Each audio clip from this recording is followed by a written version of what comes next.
नमस्कार मेरे प्यारे साथियों। मेरा नाम सर्वेश है। मैं आपकी सेवा में एक बार फिर से उपस्थित हूँ। आज हम इकाई 13 यानी यूनिट 13 पढ़ेंगे, जिसमें त्रिभुज, आयत, वर्ग, जिसमें त्रिभुज, आयत, वर्ग, वृत्त की अवधारणा तथा इनके अंगों की जानकारी पढ़ेंगे। ठीक। इससे पहले कि हमारे क्लास को और ज़्यादा देखना है, यानी पिछले क्लास को देखना है, तो हमारे प्लेलिस्ट में जाकर आप देख सकते हैं और संपूर्ण जानकारी हासिल कर सकते हैं। आइए शुरू करते हैं। त्रिभुज। त्रिभुज के अंतर्गत हम किन किन भागों को पढ़ेंगे, यानी किन किन बिंदुओं को पढ़ेंगे, तो देखते हैं कि जैसे हम लोग देखिए त्रिभुज की संकल्पना, यानी त्रिभुज के बारे में पढ़ेंगे। त्रिभुज के निर्माण के लिए 3 संरेख बिंदुओं की आवश्यकता होती है, इसके बारे में पढ़ेंगे। त्रिभुज के अंगों का ज्ञान पढ़ेंगे। त्रिभुज के अंतः क्षेत्र एवं बाह्य क्षेत्र पढ़ेंगे और त्रिभुज और त्रिभुजी पटल में अंतर पढ़ेंगे।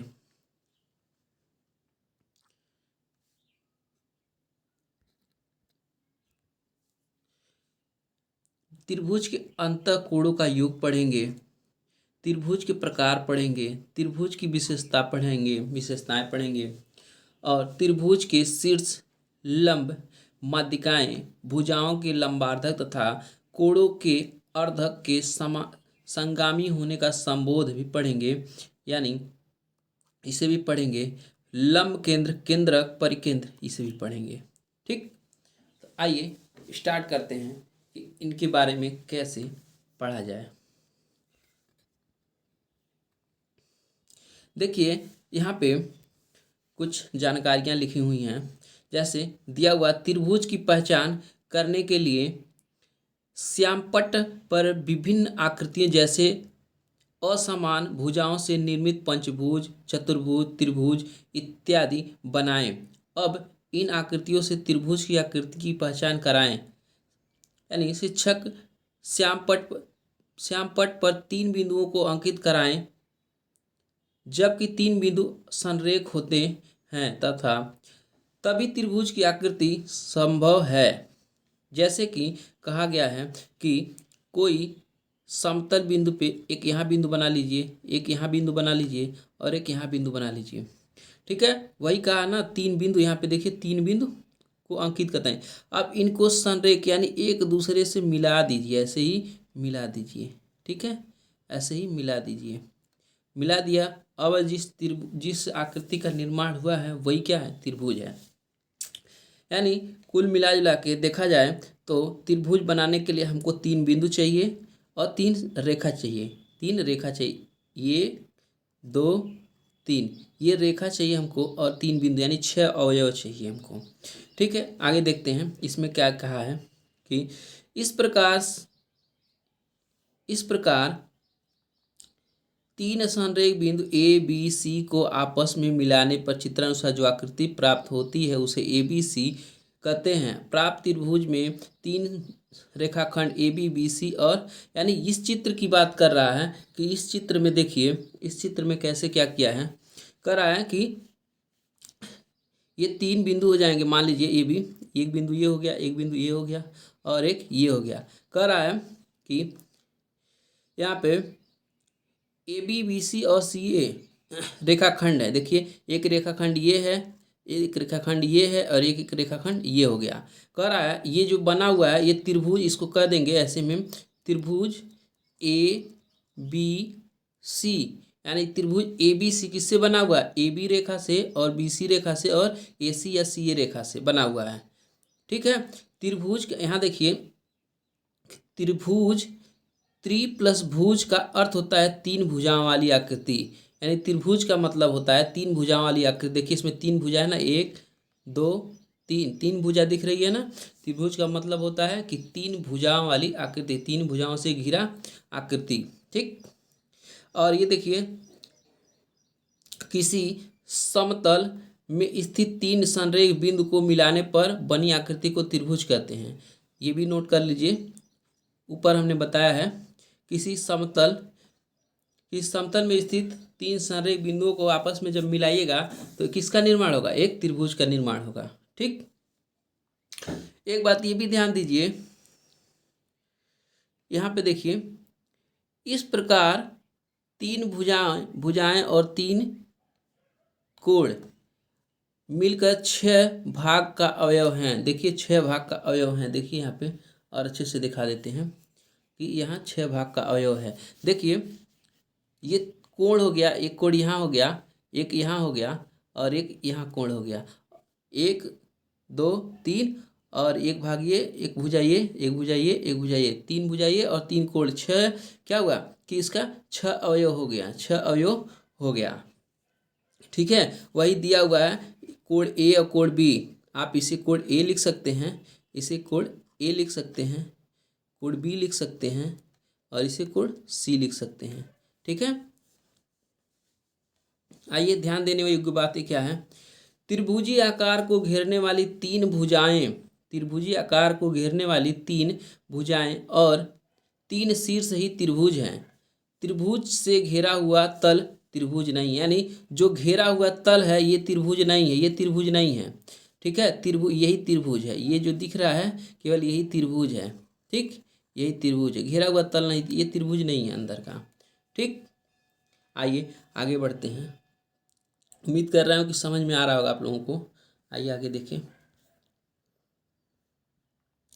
वही चीज़ यहाँ पे भी समझाने की कोशिश किया गया है, कह रहा है अतः किसी तल पर बना त्रिभुज तल को 3 भागों में बांटता है, 3 भागों में क्या करता है, बांटता है। त्रिभुज में तल के उस भाग को जिसमें P1 P2 P3 जैसे बिंदु हैं त्रिभुज के अंतः क्षेत्र कहलाते हैं। यानी देखिए ये क्या होंगे, अंतः क्षेत्र हो जाए, यहाँ P1 मान लीजिए, यहाँ P2 मान लीजिए, यहाँ P3 मान लीजिए, ये क्या अंतः क्षेत्र हो जाएंगे, ये अंतः क्षेत्र हो जाएंगे, अंतः क्षेत्र हो जाएंगे।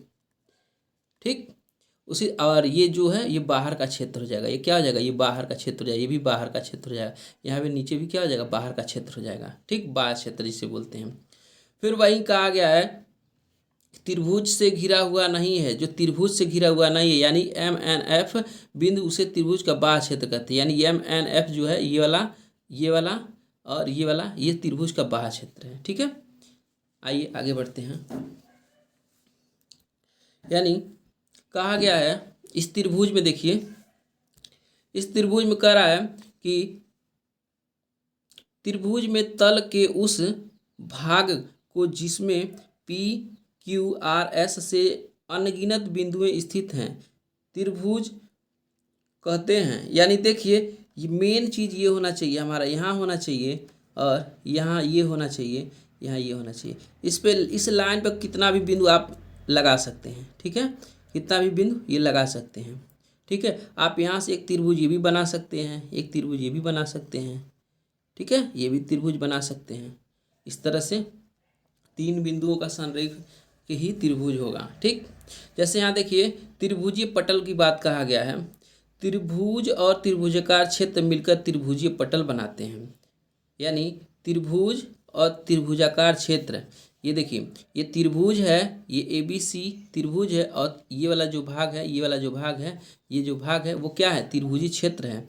इसी को मिलाएंगे त्रिभुजी क्या हो जाएगा, पटल हो जाएगा। इसको अब टोटल एक साथ जब कहेंगे त्रिभुजी पटल हो जाएगा। उम्मीद कर रहे होंगे कि आपको समझ में आ रहा होगा। आइए त्रिभुज बाह्य देखा जाए, बाह्य कोण, त्रिभुज के बाह्य कोण क्या होते हैं। जैसे देखिए त्रिभुज के बाह्य कोण में यहाँ पे त्रिभुज के बाह्य कोण यानी करा किसी बिंदु AB, करा किसी त्रिभुज ABC की भुजा, किसी त्रिभुज ABC की भुजा, यानी यहाँ पे कर लिया जाए इसको, ABC की भुजा करा भुजा BC, यानी भुजा BC, ये वाला भुजा कर रहा है।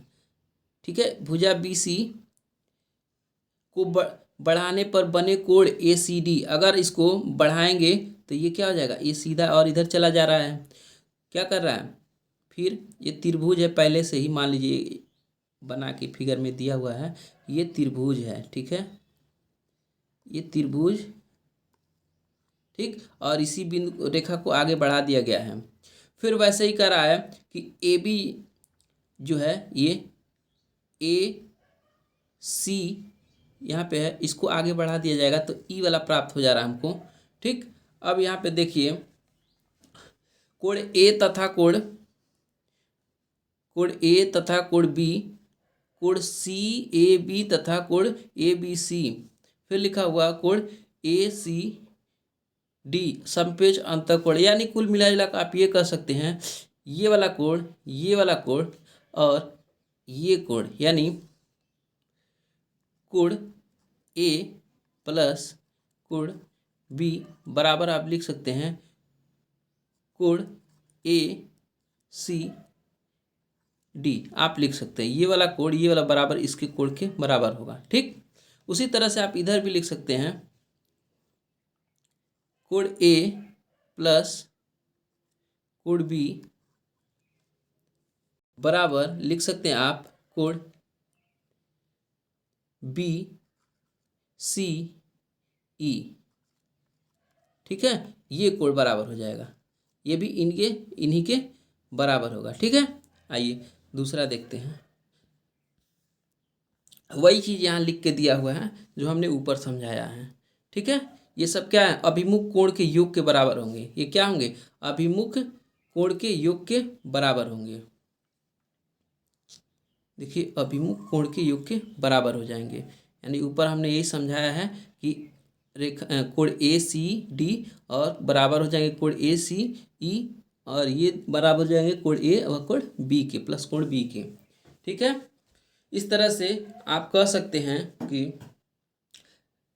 कोण सी डी सी ई कॉमा को त्रिभुज ए बी सी का बहिष्कोण है। यानी आप देखेंगे कि ये जो कोण है ये क्या है, ये कोण त्रिभुज का बहिष्कोण है, या इधर से देखेंगे तो भी ये क्या होगा, बहिष्कोण ही होगा। ठीक, आइए देखा जाए त्रिभुज के अंतःकोणों का योग क्या होता है इसके बारे में।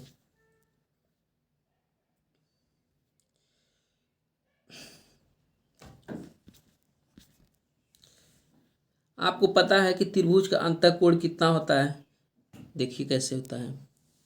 त्रिभुज का वैसे तो जनरली पता होना चाहिए कि त्रिभुज का अंतःकोण त्रिभुज के तीनों कोणों का योग कितना होता है। मान लीजिए कोण ए है प्लस कोण बी है प्लस कोण सी है, इनका योग होता है 180 डिग्री होता है। आइए देखते हैं कि कैसे होता है 180 डिग्री। ठीक है, जैसे यहाँ पे देखिए त्रिभुज दिया हुआ है।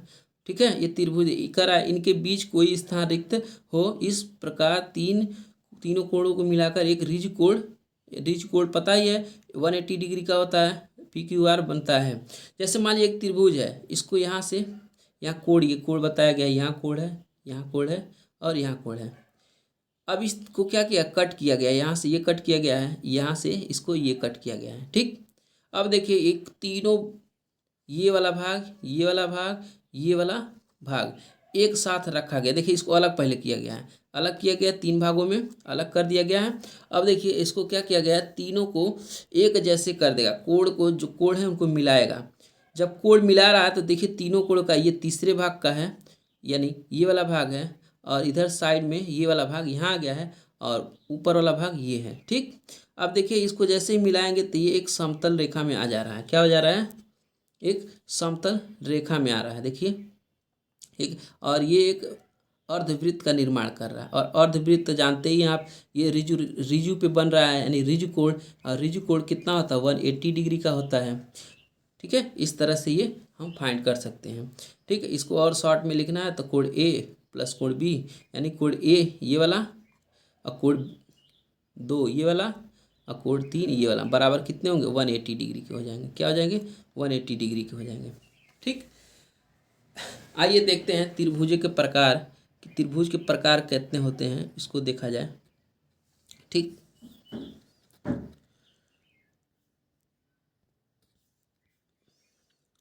यहाँ पे देखिए कह रहा है भुजाओं के दृष्टिकोण से त्रिभुजों के 3 प्रकार चित्र बनाए गए हैं। यानी भुजा के हिसाब से त्रिभुज 3 प्रकार के होते हैं और उनके 3 प्रकार के चित्र बनाए गए हैं। एक जो होता है जिनकी भुजाएं क्या होंगी, अलग अलग। यहाँ देखिए ये 3 ये अलग है, क्या है, ये अलग है, ये क्या है, अलग है। ये देखिए ये अलग है, ये 6 सेंटीमीटर है, और ये भी क्या है, अलग है। ठीक, तीनों का अलग अलग सेमी, ये 3 सेमी, 5 सेमी, 6 सेमी है, इसलिए ये विषम विषम बाहु। तीनों में जब तीनों संख्याओं की अलग अलग माप निकलेगा तो वो क्या होगा, विषम बाहु होगा। किस टाइप का त्रिभुज होगा, विषम बाहु त्रिभुज होगा। अगर देखिए इसमें दो भुजाएं क्या है, ये भुजाएं सेम है लेकिन ये भुजाएं डिफरेंट है।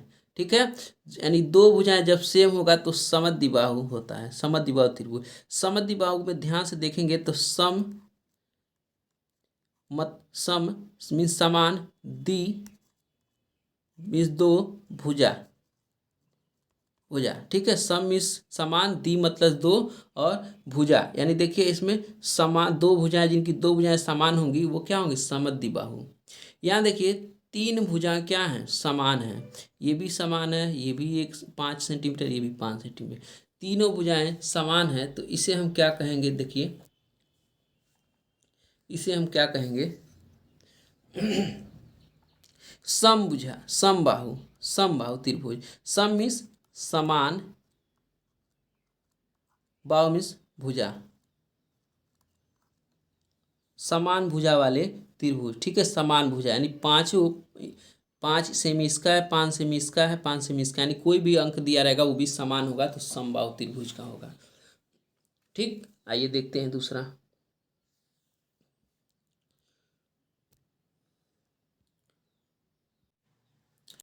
कोणों के दृष्टिकोण से हम लोग पढ़ेंगे कि कोणों के दृष्टिकोण से त्रिभुज के तीनों प्रकार के चित्र बनाएंगे। यहाँ पे तीनों प्रकार के चित्र बनाएंगे। देखिए जैसे हमने पढ़ाया था, न्यून कोण पढ़ाया था। न्यून कोण मतलब 90 से कम होने चाहिए, और यानी देखिए यहाँ तीनों के 90 से कम है, ये भी 55 है, ये भी 70 है, ये भी 55 है, 90 से कम दिखाई देगा, जिसमें ये क्या होगा, न्यून कोण है। यानी तीनों कोण क्या है, 90 से कम कम रहेगा, तो ये किस प्रकार का त्रिभुज होगा, न्यून कोण त्रिभुज होगा। किस प्रकार का, न्यून कोण त्रिभुज होगा। इसी तरह से यहाँ देखिए एक एक जो होगा समकोण होगा, यानी 90 अंश का होगा एक, तो ये समकोण होगा, यानी 90 अंश को ही समकोण कहते हैं।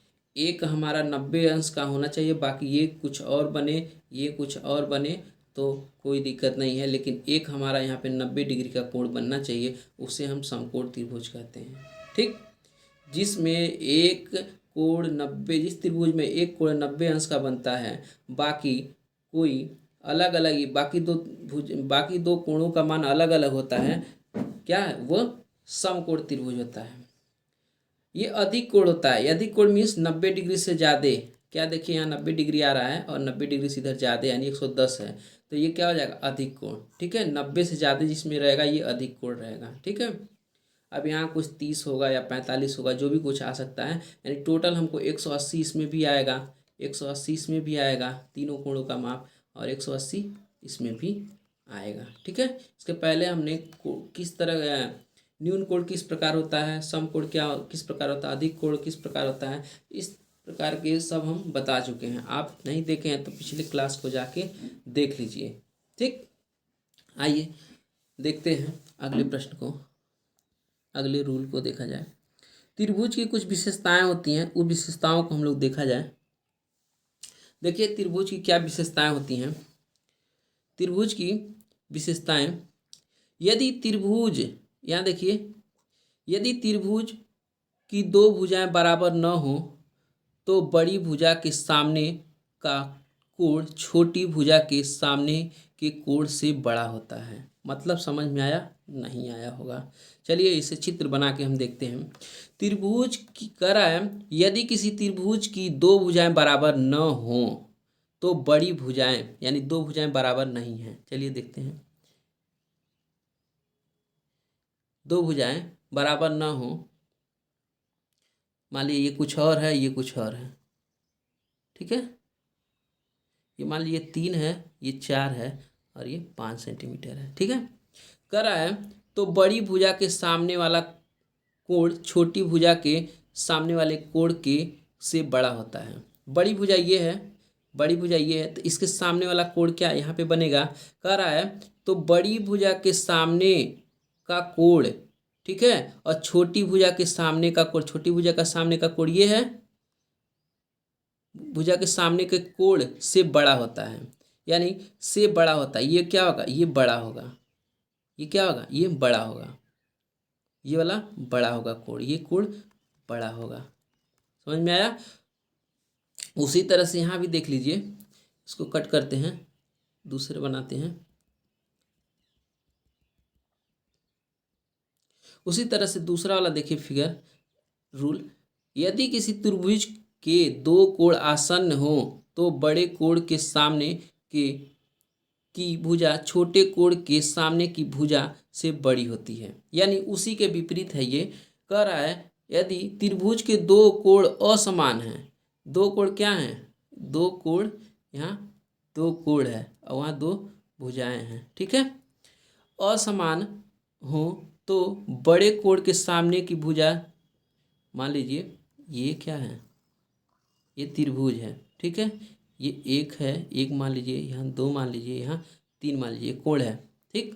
कह रहा है तो बड़े कोण के सामने की भुजा, बड़े कोण की सामने की भुजा यही है ना, देखिए यही है ना, बड़े कोण की सामने की भुजा छोटे कोण के सामने की भुजा, छोटे कोण के सामने की भुजा ये है, छोटे कोण की सामने की भुजा, भुजा कोण के सामने की भुजा से बड़ी होती है। यानी ये क्या होगी, ये बड़ी होगी, ठीक है।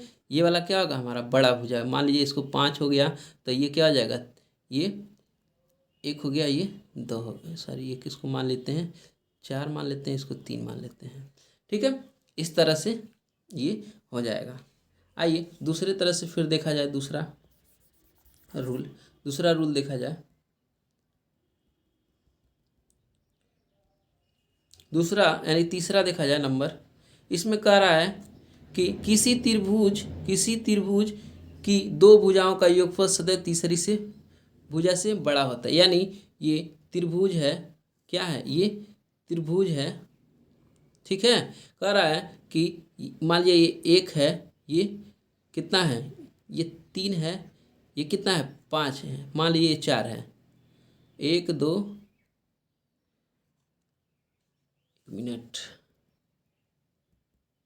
कह रहा है त्रिभुज की दो भुजाओं का योगफल, दो भुजाओं का योगफल सदैव तीसरी से बड़ा होता है।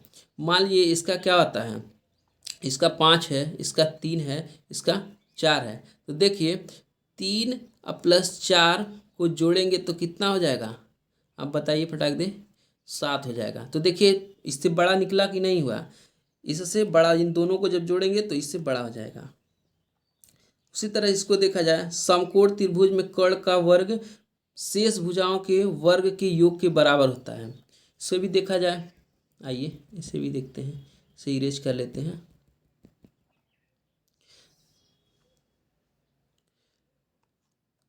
कह रहा है समकोण त्रिभुज में, तो समकोण त्रिभुज यही होता है, इस तरह का समकोण त्रिभुज होता है समकोण त्रिभुज में, ठीक है।